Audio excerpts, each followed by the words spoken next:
Hello and welcome to this taste challenge. Can't say Dawn Busters because it's dark with your daylight savings time. Here is Gran Legacy. These are both American blended whiskeys, 40% alcohol, with no website listing and no age statement. This is Gran Legacy American Blend, introduced in 2006. Blended whiskey with natural flavors, 40% alcohol, 80 proof. It's got an interesting finish, like a matte finish with, you can feel, there's eased plastic trim, I guess you call it. You could feel it on there. Okay. So it's got that applique, and it's got a crown with a copper pot still. I'm pretty sure this is not produced in a copper pot still, and I don't know what the crown is about, being that United States is a republic. But anyway, they probably don't think much about that when they make these labels. They just design it, and the company's like, yeah, it looks good. Blended. So no blend ratio listed, which would mean that it's 100% whiskey blend. It's all just pure whiskeys blended together, no grain neutral spirits. Then they add flavor into, make it presentable to the consumer. I paid $10.99 for this big jug bottle at CVS Pharmacy. It's been discontinued from all appearances. Obviously, there was no announcement about it because they don't even promote the product. It's just on the shelf. They had all the lineup: Gran Legacy Canadian blended, American blended whiskeys. There was the Gran Legacy Scotch, which was the first one to disappear. Then there was Gran Legacy Rum, silver and gold. I bought both.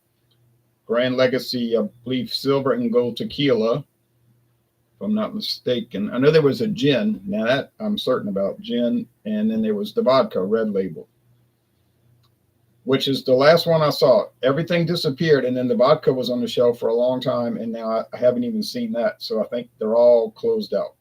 Then I started seeing these showing up at independent liquor stores like Star. I saw Gran Legacy Canadian. There it was at Star. Now, if you read the trademark data, when this was introduced in 2006, 18 years ago, it was assigned, it was owned by CVS Pharmacy. CVS Pharmacy owns the trademark, or owned it. But if you read your data on private labels, read your information, they can release those to anybody. Like if they get tired of handling it or they cut it, they can just tell the distributor, okay, we'll sign it. Here's a release. We'll sign it. You can sell it to anybody. We're finished with it. And then the independent liquor store will get it for a deep discount. And they did, because when I went there, I brought a bottle of the Gran Legacy Canadian up there. I said, what's the price on this thing here? I was just curious, because they didn't have a tag. And he said $10.99. I said, oh, okay. I was just curious. Oh, you want it? He said, you want it, my friend? I said, no, I was just asking for the price. He said, well, I tell you, for you, I sell it for $8. I said, $8 for a handle. I'll give it to my friend David. So I bought it. Then David didn't like it. He's like, I don't like Canadian whiskey and really too much. So he said, you can have it. He just gave me the bottle. So he had poured it into an old glass bottle of White Horse, and he took a magic marker and he wrote Gran Legacy on it. So, all right. Anyway, so I've got it. But this is the American. Now, what are the pure whiskeys in this blend? Most likely cast off Sazerac stuff. You know what I'm saying? Like whatever bourbons they didn't like or didn't meet their quality assurance standards. They blended them together.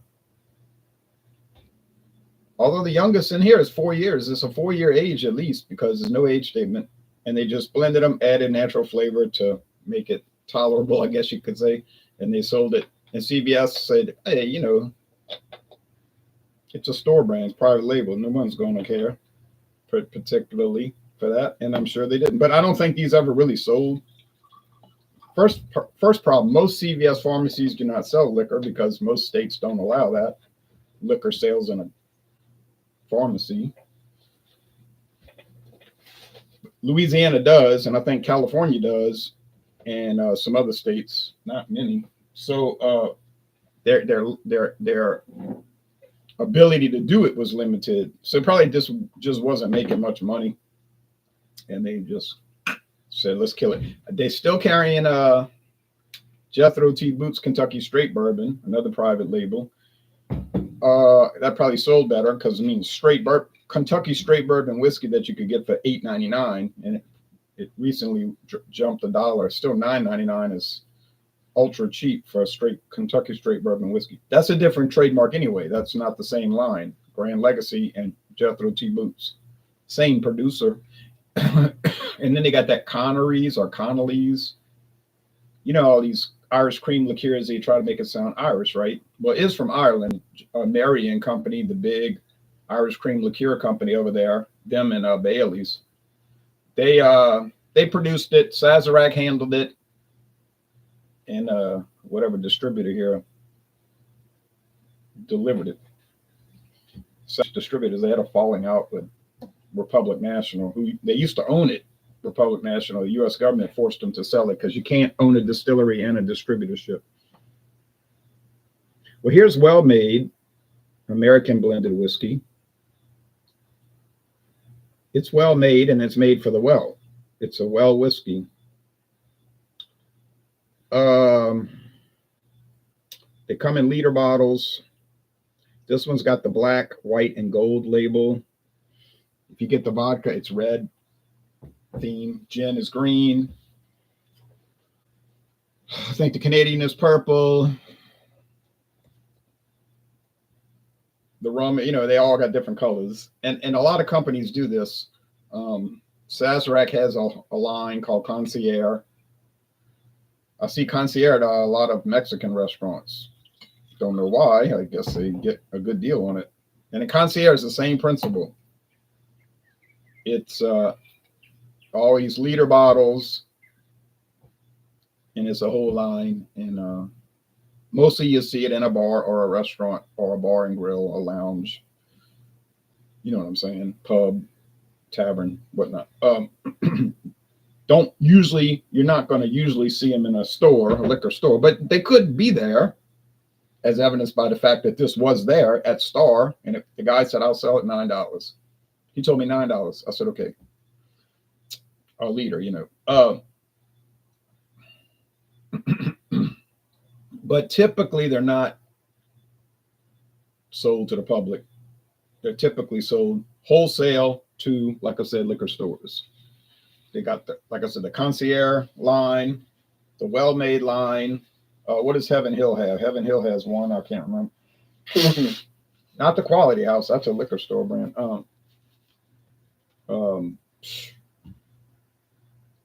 Phillips Distilling has a line. Well, they all do. I'm telling you, every one of these liquor companies got a line like that of well products. They don't advertise for it. You're not going to see it on their website, although they may have a separate website for it. Like Concierge has a website, but you would have to dig deep to figure out that it's from Sazerac, because they don't really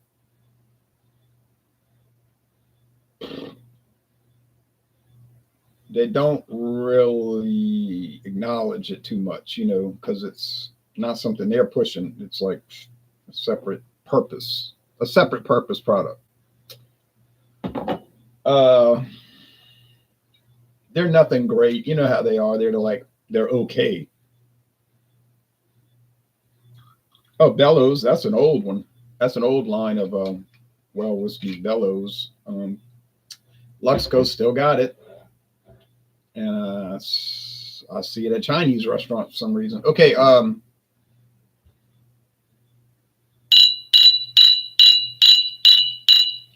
noticed that the Gran Legacy is a bit darker.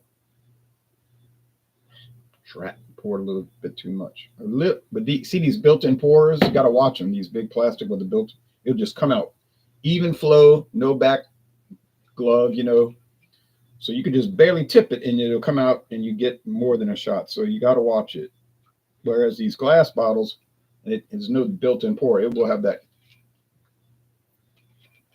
glug, glug, and that'll hold back the pour, which in my case is better. Of course, it could splash, but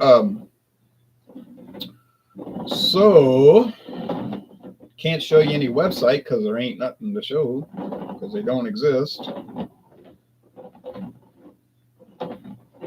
Could you find these around? Yeah, obviously you can, since I did. I'm around and I bought them. So is it likely to be found? Unlikely, very unlikely. I find these things in the most obscure look. You know what I'm saying? They're like, it's obscure. It's obscure, which is the reason I buy them. I don't buy them under the illusion that there's going to be like fantastic quality. Like, oh, that's going to be amazing. No, I just buy it because it's strange. It's just something different, something peculiar.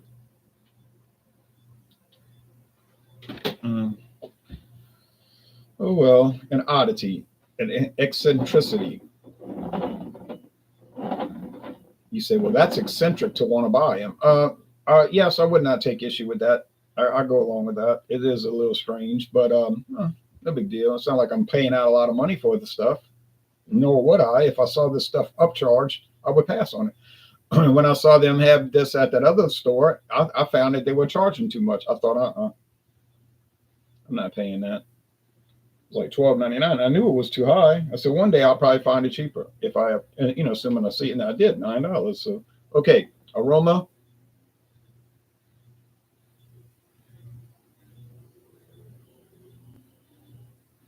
Not much, just some grain alcohol, because that's what it's made from, grain. Whiskey is a grain alcohol by definition.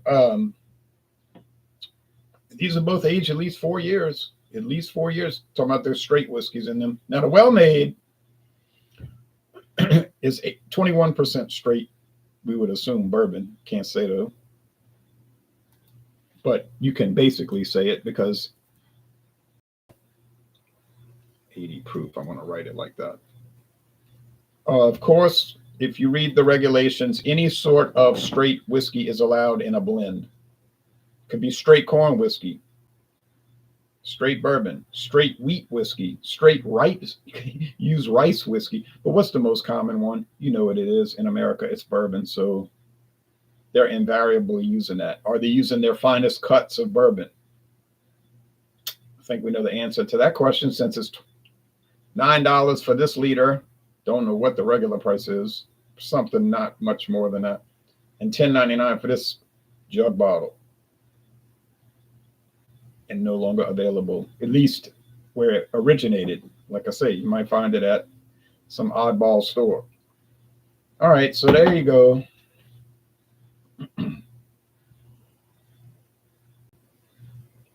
It's funny that some people will make comments like, that stuff's cheap. Like I didn't know that. Like they're telling me something that I'm not supposed to, like I didn't know it. It's like, well, I knew that because when I bought it, the price was cheap.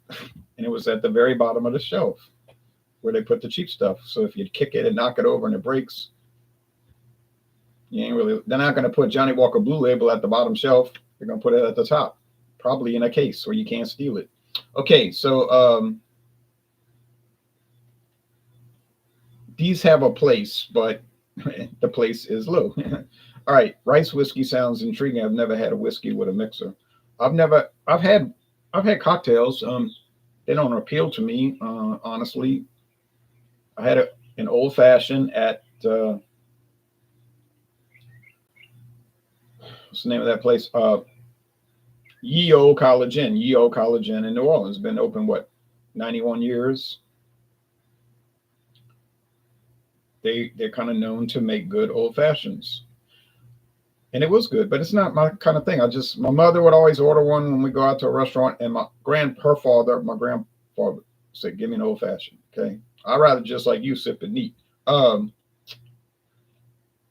yesterday in the newspaper, they came out with the New Orleans best of, Gambit magazine's best of everything in New Orleans, and then you vote on it if you want to do it. I don't care about that, but they vote best Bloody Marys, and they listed in the Louisiana Superdome, the Caesar Superdome was in the top list, one of the best Bloody Marys. And I've always had people tell me that You can find some of the best Bloody Marys at the Louisiana Superdome in New Orleans.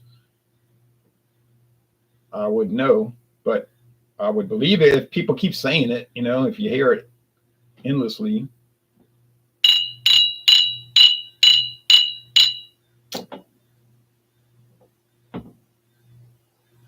Yeah, it's just grain. So nothing. Appearance is normal, copper or amber, some range there. The aroma standard, just standard kind of dull. Let's say it, dull whiskey. Maybe I wouldn't know either. Okay, so I've had a sip of a margarita once. It was fine, not my thing. Like I say, it's just I never say to myself, "Oh man, I would love to have a margarita." I'm sorry, I don't. And I hear people saying, "We're going out Friday night to get margaritas at El Paso or whatever." I don't take issue with it. I just not interested in it. It's like some people say, I'm going to go watch tennis. So I don't want to watch tennis, but I don't take issue with it. It's a morally neutral behavior. Cocktails are a morally neutral item. It's not good or bad. There's no relationship to that. It's your preference. But now some people can't get around that because some people look at beer, wine, and liquor as a religion. So they can't look at it in an objective manner. And I've dealt with some of these beer guys. I guess it's bad in the wine guys that probably got fanatics like that. Liquor, of course, beer. But my main experiences with these beer guys, usually some women, but you know what I mean? No, I mean, and they're just crazy. It's like, what is your trip? It's a product. It's a beverage. It's not a religion. It doesn't have to be approached that way. And you can't disagree with them because then they hate you, or don't even think about. And then they want to bring up, and they like to bring up politics, and then, but you had better agree. I don't like to play it like that. That's not kosher to me. That's not cool. Get some perspective. It's a drink. It's not a religion. All right, taste.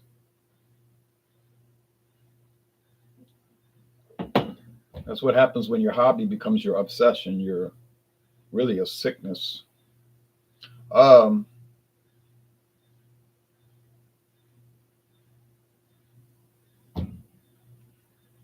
What's the win-loss record at this point? I was hoping nobody would remember that. Well, 4 wins and 6 losses. I believe that's right. Very bad record, but if you want to call it an excuse, I call it a reason. The reason is that this stuff here, well made, does not distinguish itself. Is it inferior to the other ones? No. But it's nothing like it just tastes the same as the rest. And I guess that's what Diageo said. Let's make a whiskey that tastes like everything else. And we'll get in that game, that well whiskey game. Because ain't nobody gonna put Johnny Walker Red Label in the well. Right? They're not gonna put Crown Royal in the well. You go to a restaurant, say, give me a whiskey and Coke. Oh, give me a Canadian whiskey and Coke. Okay, fine. They're gonna pull Gran Legacy Canadian whiskey or something like that. Or well made. They're not gonna pull Crown Royal. Oh, you can get a Crown Royal and Coke, but it's not gonna be for their happy hour special of $7 if you want to call that a deal. Oh, you say, no, my place has it for $5 for a whiskey and Coke. Oh, what a deal. Now think about that. What a deal, huh? And if you pay attention, you might notice that they're using it's like, wait a minute, that's not Coke. That's Food Club or Great Value or Surefine Cola. What is this? Gotta watch these bars, man. And then they'll say, oh, I thought you meant cola. Yeah, I bet you thought that. And then they're going to use some super cheap whiskey and you're going to drink and you pay $5. You got a deal. Oh, yeah, you got a deal. All right. I just remember random knowledge. Yeah.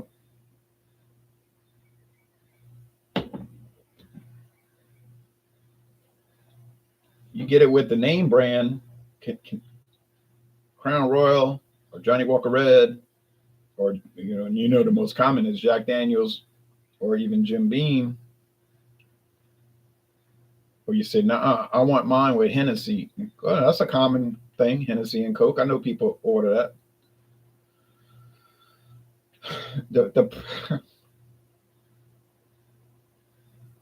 And then the people say, I got to pay off all these bills. Well, why do you have bills? Because you buying cocktails that cost the restaurant 12 cents to make, and you're paying $9.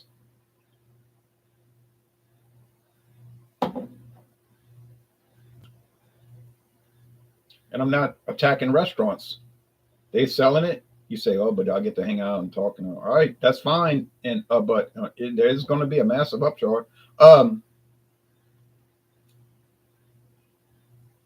This one seems to have more barrel action, more I wouldn't say charred oak. Now let's not go too far. Don't go too far, Tony.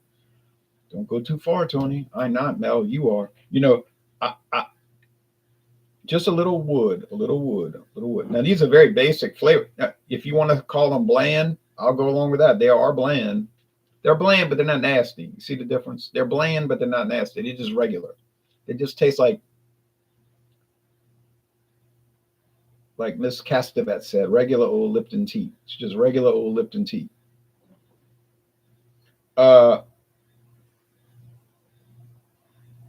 She said Lipton's tea with apostrophe S. It's regular old Lipton's tea, but it's actually Lipton tea. But anyway, because Rosemary said probably got tannis root in it. Knowing you.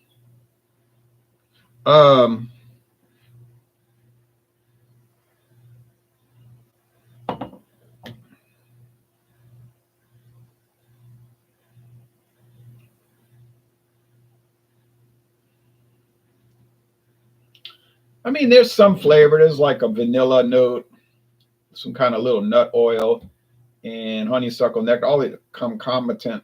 You know what I'm saying? Like you're just your normal. Yeah, normal, like guy's eyes. Just normal, like regular whiskey flavor. But it's so subdued. It's so, if you want to say, dulled out. That's probably why they're adding flavoring. It's not that the thing is nasty per se. It just doesn't have any flavor. They want to tweak it a little bit. You'll never find out what the natural flavors are because Sazerac keeps that super secret.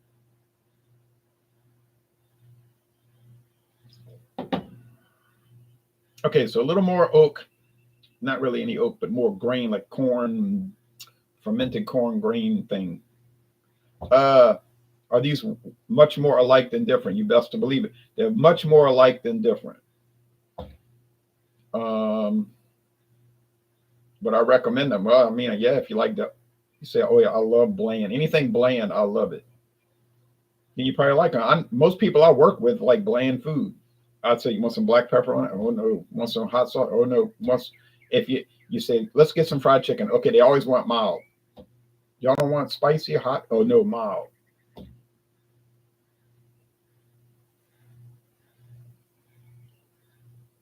It's like everything has got to be mild, bland. I don't know. That's what they want. I can't disparage somebody for eating what they want if they say, well, I like it that way. I don't like spicy hot. Well, fine. It's not like I said earlier, it's a morally neutral thing. It's not good or bad. It's just a preference issue. All right. Personally, I like it fiery hot. I grew up eating that kind of food. So not at home. My parents didn't really, basically never fix spicy hot food ever. Never, ever. And they were from Louisiana. They just did not do it. My grandfather, when he would barbecue, it was hot. Spicy hot. And also hot from the grill. When I went to elementary school, public elementary school, everything was fiery hot. Spaghetti meatballs, be on fire eating that. Shrimp Creole or shrimp stew, or if they made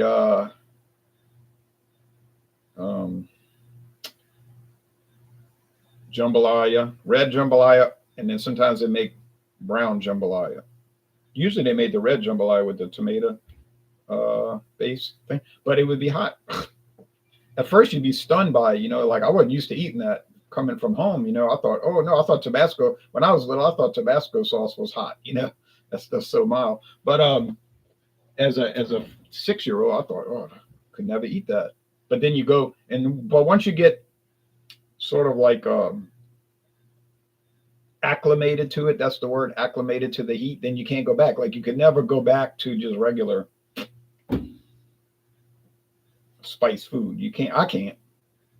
And that's and I talked about this in another video when we had a lot of northerners, let's say, come to live here because of all the refineries, Marathon, DuPont, Shell, you can name them all, Valero, oil, petrochemical here, plastics. A lot of these people from Ohio, Indiana, Maine, New York. We had some people from New York City, Brooklyn. Well, I remember the kids in high school, they'd be like, oh, this stuff's so hot, I can't eat it, because they were from Iowa where they couldn't eat it. But they were hungry, so then they would eat it. And they would just say, oh, it's so hot. But now by the end of the school year, that was it. They could never go back. They would eat it with no comment. The spaghetti meatball, just eat it. In those days, it was all homemade. All the school food was, they would make their own bread. They would make their own bread. It wasn't packaged bread. They would make the bread. They would make the rolls, the dinner rolls, or the biscuits. I remember the ladies would make the meatballs. They would make the meatballs by hand. Now, by the time I retired from teaching, everything was like prepackaged junk, I called it. But and I wouldn't, and it was overpriced, and I didn't like it. But man, I can just remember when they would make that beef stew. They would make their own roast or meatloaf, and and they'd make their own gravy, cook the rice. It tasted like homemade because it like literally was homemade, well, school made. All right, so winner, loser, nah, it's even. I'll just buy whatever's cheaper, per ounce. I'm talking about unit pricing. Really, I think this one has more flavor, though. Now that I'm thinking about it more, this one seems to have a little more savoriness, a little more depth of flavor. I'm not going to pretend that it's super flavorful because that would be a joke, but it does seem to have a little bit more character. And I'm thinking that could be a trick. Now I could be getting tricked. It could be the Gran Legacy tricking me because of that flavoring added. You see, so the whole thing could be deceptive. But I think this is the Diageo's well made. All right. 5 and 6. I'm climbing out of the hole, but I might fall back in. So 5 wins, 6 losses. Like I said when I started this, if I finish with just above 50% right, I'll be happy. You know what I'm saying? If I finish 8 wins, 7 losses, I'll be delighted. Because it's so tough. Man, it's hard. Y'all think this is easy? You go ahead and buy a bunch of American blended whiskeys. You can find them all around. Do blind taste tests, see if you could tell them apart. But you got to make the video so I can watch it. You could tell me you did it, but I need to see it in action. Blind taste test, important. All right, well, that's it. That's about it. Do I have another Sazerac brand lined up for Friday? Yes. Which one is it? Oh, it's the shoot. I got so many. Is it the Iron Wheel? I don't think it's Iron Wheel. Oh, it's Classic Club, which is Spirits Direct, one of those Spirits Direct brands at Total Wine and More, which may or may not be private label, but probably are. Don't ask me when it hit the market because I never could find a trademark on Classic Club, although it says registered trademark. And it's the same thing. It's the same thing. It's a whole line of Classic Club. Classic Club brandy, gin, rum, silver and gold, tequila, silver and gold, vodka, regular, and then the 100 proof. American blended whiskey, Canadian blended whiskey. I don't think there's a classic club mezcal though. But and yes, you guessed it, it's from Sazerac. They almost got a monopoly on these common drinks, but they don't. You know, there's a lot of companies that do it. It's just that they do it for Albertsons and Safeway. They call it oh, that's right. They don't make a line anymore. It's not like Albertsons. It's now they each have their own little independent name. Kings Bay Rum, the Kings Bay Rum. And then they got the whatever that Russian sounding vodka is. Not Nikolov, it's like